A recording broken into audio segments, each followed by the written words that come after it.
प्रार्थनेविषयी देवाचे महान सेवक स्पर्जन यांचे मत असे: खरी प्रार्थना म्हणजे केवळ मानसिक व्यायाम किंवा आवाजाची कामगिरी नाही, ती त्यापेक्षा खूप गहन आहे.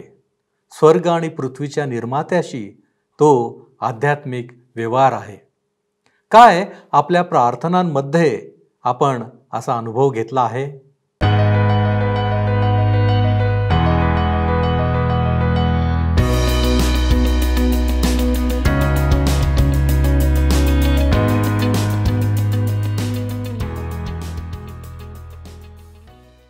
उपस्थित सर्व बंधू आणि भगिनींनो, उपासना कार्यक्रमामध्ये आपले हार्दिक स्वागत. प्रियांनो, मानव जरी देवाला पाहू शकत नाही तरी देखील प्रार्थनेच्या द्वारे मानव नक्कीच देवाशी संधान साधू शकतो. असे म्हटले जाते की प्रार्थना ही मनुष्याला देवाबरोबर जोडणारी असते. मानव आणि देवामधील तो एक अदृश्य पूल असतो. आणि विशेष म्हणजे विश्वासणाऱ्यांच्या जीवनामध्ये प्रार्थनेला एक विलक्षण असे महत्त्व देखील आहे. म्हणूनच कदाचित बायबलमध्ये असे वचन आहे की निरंतर प्रार्थना करा. आज आपण स्वतः येशूने आपल्या पित्याजवळ किंवा पित्याला संबोधून जी प्रार्थना केली होती त्याविषयी अभ्यास करणार आहोत. ही प्रार्थना येशूने कधी केली, कशी केली, या प्रार्थनेचे महत्त्व काय, इत्यादी अनेक गोष्टी आज आपण पाहण्याचा प्रयत्न करणार आहोत. हे अध्ययन आपण 2 भागात करणार आहोत. आजच्या भागात आपण योहानकृत शुभवर्तमान अध्याय 17 यातील पहिल्या 5 वचनांचे अध्ययन करणार आहोत.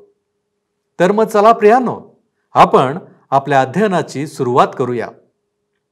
श्रोत्यांनो, आज आम्ही योहानकृत शुभवर्तमान ह्याच्या 17व्या अध्यायाला सुरुवात करीत आहोत.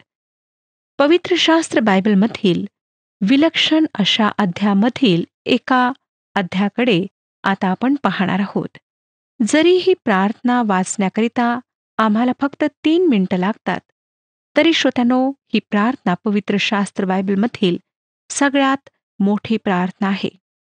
लोकांच्या मध्ये करण्यात येणाऱ्या प्रार्थनेचा हा एक इशारा आहे. जर आपण जे आपणाला सांगायचे आहे ते 3 मिनिटात सांगू शकत नाही, तर आपणाजवळ सांगण्यासारखे फार अधिक असते. मला वाटतं श्रोत्यांनो, लहान प्रार्थना ज्या मुद्देसूद विषयाला अनुसरून असतात त्या लांब प्रार्थनांपेक्षा अधिक प्रभावी ठरतात. अनेक लोकांना सवय असते की ते मुद्देसूद प्रार्थना करीत नाहीत, विषयाला धरून प्रार्थना करीत नाहीत, परंतु फार लांबलचक अशा प्रार्थना करतात. मला आठवतं श्रोत्यांनो की एकदा आम्हाला प्रवासाला निघायचे होते आणि आमच्यामध्ये एक वयोवृद्ध व्यक्ती होते. त्यांना आम्ही प्रवासासाठी प्रार्थना करण्यास विनंती केली. त्यांनी प्रवासाकरिता प्रार्थना तर केली, पण त्यासोबतच सर्व कुटुंबांकरिता आणि त्या कुटुंबातील लेकरांकरिता, सर्वांच्या कामाकरिता, तब्येतीकरिता त्यांनी फार लांबलचक अशी प्रार्थना केली. आणि परिणाम काय झाला तर आमची गाडी सुटली. आणि गाडी सुटल्यामुळे नंतर दुसऱ्या ठिकाणी जाऊन आम्हाला जी ट्रेन पकडायची होती ती सुद्धा आमची चुकली. आणि पूर्ण प्रवास आम्हाला फार त्रासामध्ये करावा लागला. म्हणून श्रोत्यांनो, आमच्या प्रार्थना मुद्देसूद विषयाला अनुसरून असायला हव्यात. वरच्या खोलीतील संभाषण हे जणू शिडीवर चढण्यासारखे किंवा पहाडावर चढण्यासारखे आहे, ज्याचा अत्युच्च शिखर ह्या प्रार्थनेद्वारे गाठण्यात आलेला आहे. अनेक अभ्यासकांनी ह्या अध्यायाबद्दल काय म्हटले ते मी आपणाला सांगू इच्छिते.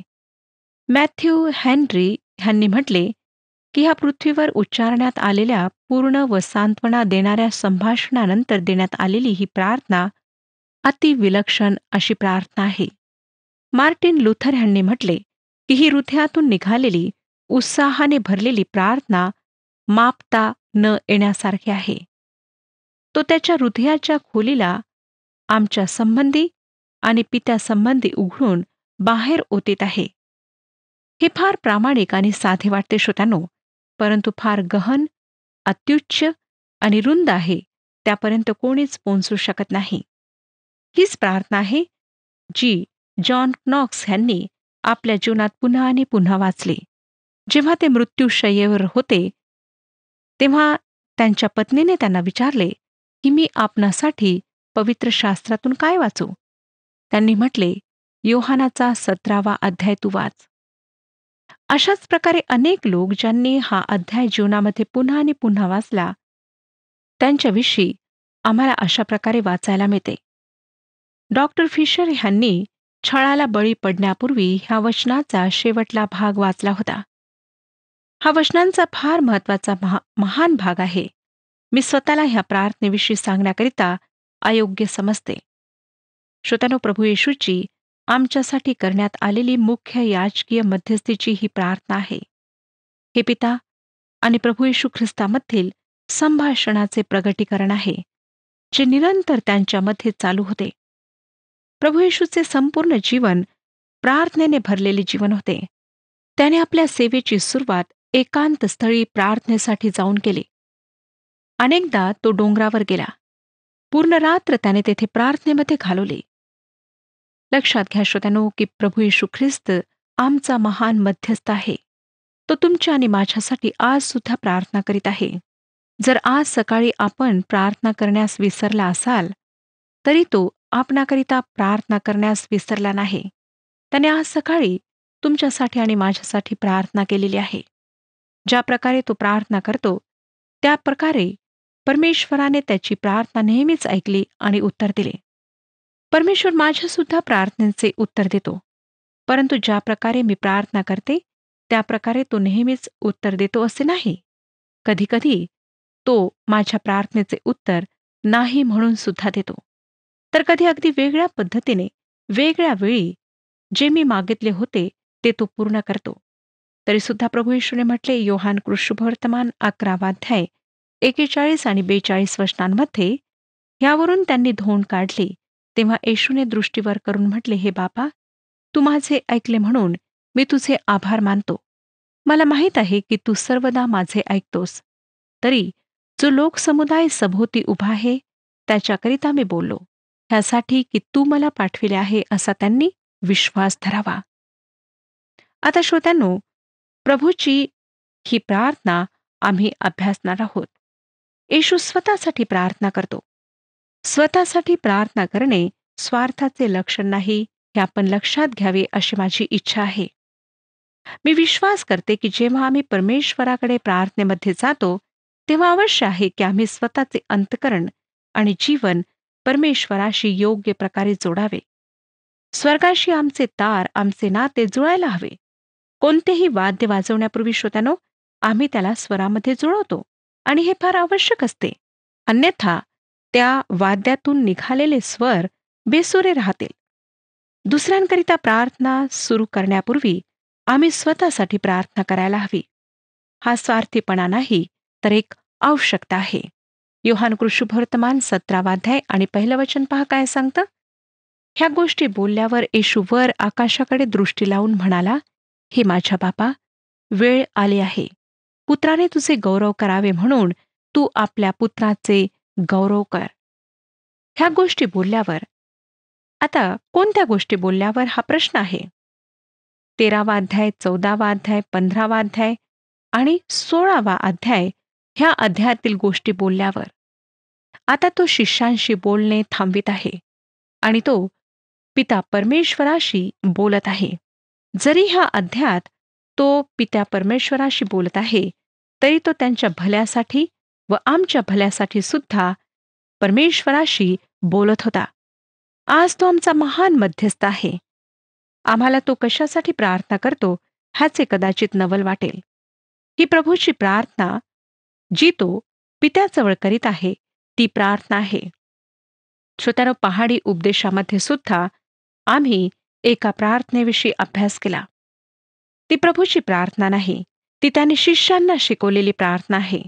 जेव्हा येशू हे आमच्या पित्या म्हणून सुरुवात करतो, तेव्हा ती सर्व विश्वासणाऱ्यांसाठी देण्यात आलेली प्रार्थना आहे. हा त्याचा अर्थ आहे. येशू परमेश्वराला पिता असे वेगळ्या अर्थाने संबोधितो. पुनरुत्थानानंतर त्याने मरीला काय म्हटले होते आपणाला आठवतं का? योहान कृष्णवर्तमान 20वा अध्याय आणि 17व वचन पहा. योहानकृत शुभवर्तमान 20 अध्याय आणि 17 वचन. तो म्हणतो, येशूने तिला म्हटले, मला बिलगून बसू नको, कारण मी अद्याप पित्याजवळ वर गेलो नाही. तर माझ्या बांधवांकडे जाऊन त्यांना सांग की जो माझा पिता आणि तुमचा पिता आणि माझा देव व तुमचा देव, त्याच्याकडे मी वर जातो. दुसऱ्या शब्दात तो म्हणत आहे की मी तुझ्या पित्यापर्यंत अद्याप पोहोचलेलो नाही. जो नवीन जन्माद्वारे तुझा पिता आहे, तो माझा पिता आहे. त्रिऐक्यात माझे जे स्थान आहे, त्यामुळे तो माझा पिता आहे. अन्यथा श्रोत्यांनो, प्रभू येशूने ही प्रार्थना कदापि केली नसते. आमचे अपराध क्षमा कर, पापांची क्षमा कर, असे त्याने त्या ठिकाणी म्हटले. त्याच्यामध्ये कुठलेच पाप नव्हते. तो ती प्रार्थना करू शकला नव्हता. तुम्ही व मी योहानकृत शुभवर्तमान 17 अध्याय ह्यामधील जी प्रार्थना आहे, ती कधीच करू शकत नाही. ही प्रभू येशूची प्रार्थना आहे. तो चालत असताना ही प्रार्थना करीत होता. ह्या ठिकाणी म्हटले आहे की त्याने स्वर्गाकडे दृष्टी लावली. ह्याचाच अर्थ की त्याचे डोळे ह्या प्रार्थनेच्या वेळी उघडे होते.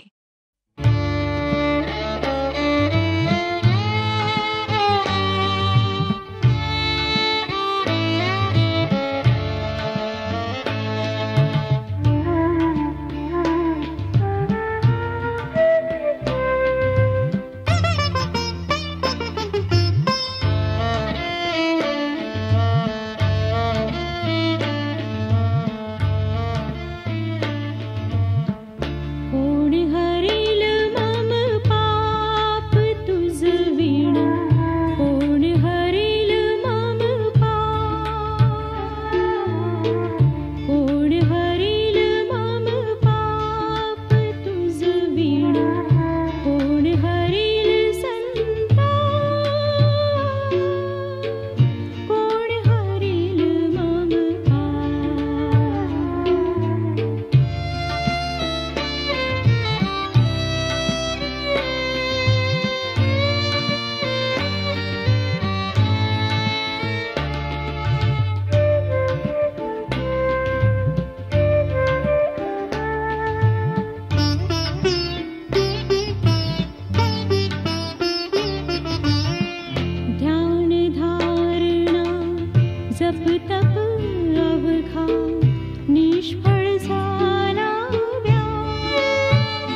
अर्थातच श्रोत्यानो, आम्ही डोके खाली न झुकवता, डोळे न बंद करता सुद्धा प्रार्थना करू शकतो. चालताना, काम करताना, मोटर चालवताना सुद्धा आम्ही प्रार्थना करू शकतो. परंतु ह्याचा अर्थ असा मुळीच नाही की आम्ही सकाळची शांत वेळ प्रार्थनेत, पवित्र वचन वाचण्यामध्ये घालवू नये. अनेक लोक अशा प्रकारचं कारण सांगतात की आम्ही तर चालताना, उठताना, बसताना प्रार्थना करतो. परंतु श्रोत्यानो, नेहमीच अशा प्रकारचं कारण देऊन चालणार नाही. जो वेळ आम्ही परमेश्वराच्या संगतीमध्ये घालवायला हवा आणि पूर्ण लक्ष आम्ही त्याच्याकडे केंद्रित ठेवायला हवे, ती वेळ आमच्या जीवनामध्ये फार आवश्यक असते. परंतु जर आमची काही लाचारी आहे, तर परमेश्वराला माहीत आहे की आम्ही तशा प्रकारे वेळ घालवू शकत नाही. म्हणून चालताना, उठताना, बसताना, काम करताना आम्ही प्रार्थना करू शकतो, परंतु नेहमीच नाही. आता त्याची प्रार्थना लक्षात घ्या. तो अशा प्रकारे सुरुवात करतो. पित्या, ती वेळ आली आहे. आता कोणती वेळ आली आहे? ज्या वेळेला अनंतामध्ये निश्चित करण्यात आले, ती वेळ आली आहे. जेव्हा तो बोलत आहे तेव्हाच ती वेळ आलेली आहे.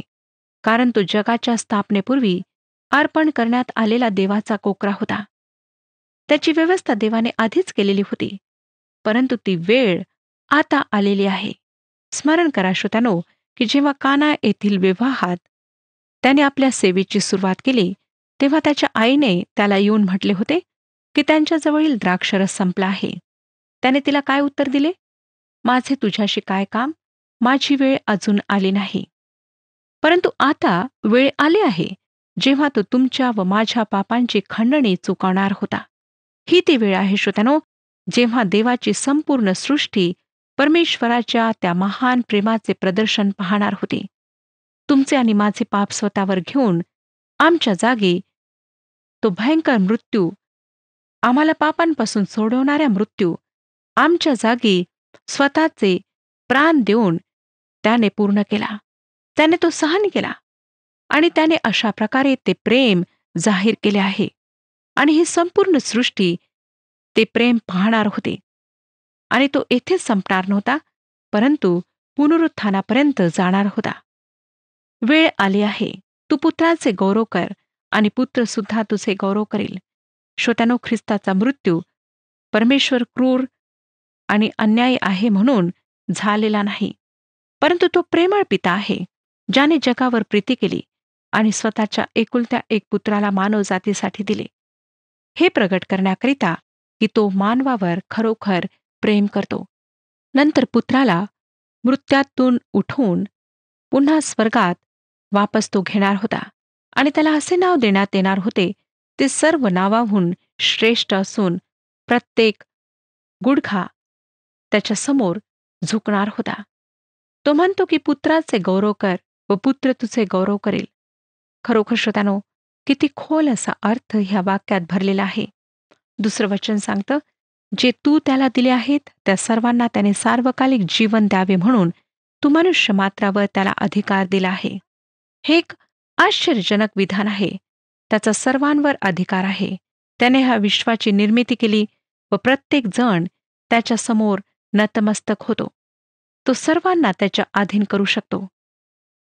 मंडळी, ही देवाने येशू ख्रिस्ताला दिलेली एक प्रेमाची देणगी आहे, म्हणून तो त्या सर्वांना अनंत जीवन देतो. श्रोत्यानो, जर देवाने मला निवडलेले लोक दाखविले असते, तर मी फक्त त्यांना शुभवर्तमान सांगितले असते. परंतु परमेश्वराने तसे केले नाही. त्याने म्हटले की जो कोणी येईल त्या सर्वांना हे अनंत जीवन प्राप्त होईल. सर्वांकरिता देण्यात आलेले हे आमंत्रण आहे. जर आपण त्याच्याकडे येणार नाही, तर आपणाजवळ त्याला देण्यासाठी कुठलीही सबब राहणार नाही. देवाने दिलेल्या देणगीचा आपण अवहेर केल्यामुळे आपण दोषी ठरल्या जाल. तिसरं वचन पहा.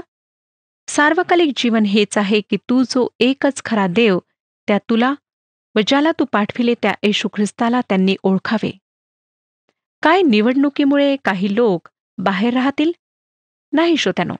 अनंत काळचे जीवन म्हणजे खऱ्या देवाला आणि येशू ख्रिस्ताला, ज्याला त्याने पाठवले, त्याला ओळखणे, त्याला जाणून घेणे होय. काय आपण आज खऱ्या देवाला आणि येशू ख्रिस्ताला जाणून घेण्याकरिता इच्छुक आहात? जर आपण इच्छुक आहात, आपण ख्रिस्तावर विश्वास ठेवणारे आहात, तर मग आपण बाहेर राहू शकत नाही. आपण निवडलेल्यांपैकी आहात. तो त्या सर्वांना अनंत जीवन देतो, जे त्याचे आमंत्रण स्वीकारतात आणि त्या आमंत्रणाला अंतःकरणापासून प्रतिसाद देतात. ते स्वतःच्या स्वतंत्र इच्छेने ख्रिस्ताकडे येतात, जेणेकरून तो म्हणतो त्यांनी तुला ओळखावे. श्रोत्यानो, आपणाला किती ज्ञान आहे हे नाही, तर कोणत्या प्रकारचे ज्ञान आहे हे महत्वाचे आहे. आपणाला कोणाविषयी माहिती आहे हे महत्वाचे आहे. श्रोत्यानो, काय आपणाला ख्रिस्ताविषयी माहिती आहे? नंतर त्याच प्रकारे आपला विश्वास किती आहे हे नाही, तर कोणत्या प्रकारचा विश्वास आपला आहे हे महत्वाचे आहे. एक गीत आहे ज्यामध्ये असं लिहिण्यात आलेलं आहे, फक्त विश्वास करा. फक्त विश्वास करा कशावर? फक्त एकावर विश्वास करा, प्रभू येशू ख्रिस्तावर. स्पर्जनने म्हटले, ख्रिस्तामध्ये जो तुमचा आनंद आहे तो तुमचे तारण करीत नाही, तर ख्रिस्त तुमचे तारण करतो. ख्रिस्तातला विश्वास नाही, जरी तो एक साधन आहे, तरी तारण करणारे ख्रिस्ताचे रक्त आणि ख्रिस्ताने केलेले कार्य होय. ख्रिस्तच आमचे तारण करणार आहे. श्रोत्यानो, एखाद्या व्यक्तीचा विश्वास चुकीच्या गोष्टींवर, वस्तूंवर किंवा व्यक्तीवर असू शकतो. आम्ही कशावर विश्वास ठेवतो हे महत्वाचे आहे. वचन आम्हाला सांगतं की सार्वकालिक जीवन हेच आहे की तू जो एकच खरा देव, त्या तुला व ज्याला तू पाठविले त्या येशू ख्रिस्ताला त्यांनी ओळखावे. श्रोत्यानो, आता विश्वास ऐकण्याने व देवाचे वचन ऐकण्याने येतो. देवाचे वचन काय सांगते? येशू आमच्या पापांसाठी मेला, पुरल्या गेला आणि पुन्हा जिवंत झाला. ह्या सर्व वास्तविकता आहेत. आमचे ह्या वास्तविकतांविषयीचे ज्ञान आणि विश्वासाविषयी जे ज्ञान आहे, त्यासाठी आमचा जो प्रतिसाद आहे तो महत्वाचा आहे. विश्वास ख्रिस्तावर तारणारा म्हणून विश्वास ठेवणे आहे. अनंत जीवन परमेश्वराला व येशू ख्रिस्ताला जाणून घेणे आहे.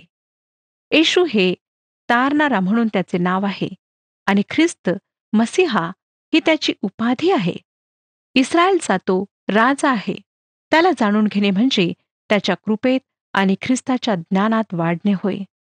श्रोत्यानो, जेव्हा आम्ही प्रभू येशू ख्रिस्ताच्या ज्ञानात वाढत जातो, तेव्हा आम्ही पूर्ण आश्वासन प्राप्त करण्याच्या अवस्थेत पोहोचतो. हे आश्वासन ज्या व्यक्तीच्या जवळ नाही, ती व्यक्ती एकतर न तारलेली आहे किंवा ख्रिस्तामध्ये अगदी लहान बालक आहे. आम्हाला ह्या अवस्थेमध्ये पोहोचायचे आहे की आम्हाला हे माहीत करून घ्यायचे आहे, हे आश्वासन प्राप्त करून घ्यायचे आहे की आम्ही तारलेले आहोत. जे अनंत काळचे जीवन आहे, ते जो खरा परमेश्वर आहे, जिवंत परमेश्वर आहे आणि प्रभू येशू ख्रिस्त आहे, त्याला जाणून घेणे होय. आणि हेच कारण आहे श्रोत्यानो, की परमेश्वराच्या पवित्र वचनाचे अध्ययन करणे आमच्यासाठी इतके महत्वाचे आहे. आज अनेक लोक जगामध्ये असे आहेत की त्यांना अद्यापही खात्री नाही की त्यांचे तारण झालेले आहे, कारण ह्या आश्वासनामध्ये ते वाढलेले नाहीत, त्या स्थितीपर्यंत ते पोहोचलेले नाहीत आणि त्यांना हे आश्वासन अद्यापही खात्री देत नाही की ख्रिस्ताने त्यांचे तारण केलेले आहे. जर श्रोत्यानो, आज आपली अशी अवस्था आहे, जर आपण ख्रिस्तामध्ये अजूनही बालकच आहात किंवा आपण न तारलेले आहात, अजूनही त्या विश्वासापर्यंत आपण पोहोचलेले नाही, तर ख्रिस्त आपणाला बोलावित आहे. 4थं वचन सांगतं, जे काम तुम्हाला करावयास दिले ते पुरे करून मी पृथ्वीवर तुझे गौरव केले आहे. होय श्रोत्यानो, जरी अद्यापही येशू ख्रिस्त वधस्तंभावर खेळला गेला नाही, तरी त्याला आता पूर्ण खात्री आहे की ते कार्य त्याने पूर्ण केले आहे, कारण त्याला आता तो विजय प्राप्त झालेला आहे. ते आश्वासन त्याला प्राप्त झाले आहे की जे कार्य पित्याने मला दिले ते मी पूर्ण केले आहे आणि पित्याचे गौरव केले आहे. 5वं वचन, तर आता हे माझ्या बापा, जग होण्यापूर्वी जे माझे गौरव तुझ्याजवळ होते, त्याच्या योगे तू आपणाजवळ माझे गौरव कर. खरोखर श्रोत्यानो, ही जी प्रार्थना प्रभू येशूने स्वतःसाठी केली आहे, ती खरोखर फार महान अशी प्रार्थना आहे. तो म्हणतो की बापा, जग होण्यापूर्वी जे माझे गौरव तुझ्याजवळ होते, त्याच्या योगे तू आपणाजवळ माझे गौरव कर. मला खात्री आहे श्रोत्यानो, की ह्या प्रार्थनेच्याद्वारे आपणाला आशीर्वाद प्राप्त होत आहे आणि परमेश्वर नव्याने आपणाशी बोलत आहे. ह्या प्रार्थनेविषयी, ह्या वचनाविषयी जे 5वं वचन आताच आपण वाचलं, त्याविषयी आपण पुढच्या कार्यक्रमामध्ये अधिक विचार करू. परमेश्वर आपणा सर्वांस आशीर्वाद देव. हा कार्यक्रम आपणास आवडला काय? आता आम्हाला एक मिस कॉल करा आणि आपण पुढील विजेता होऊ शकता.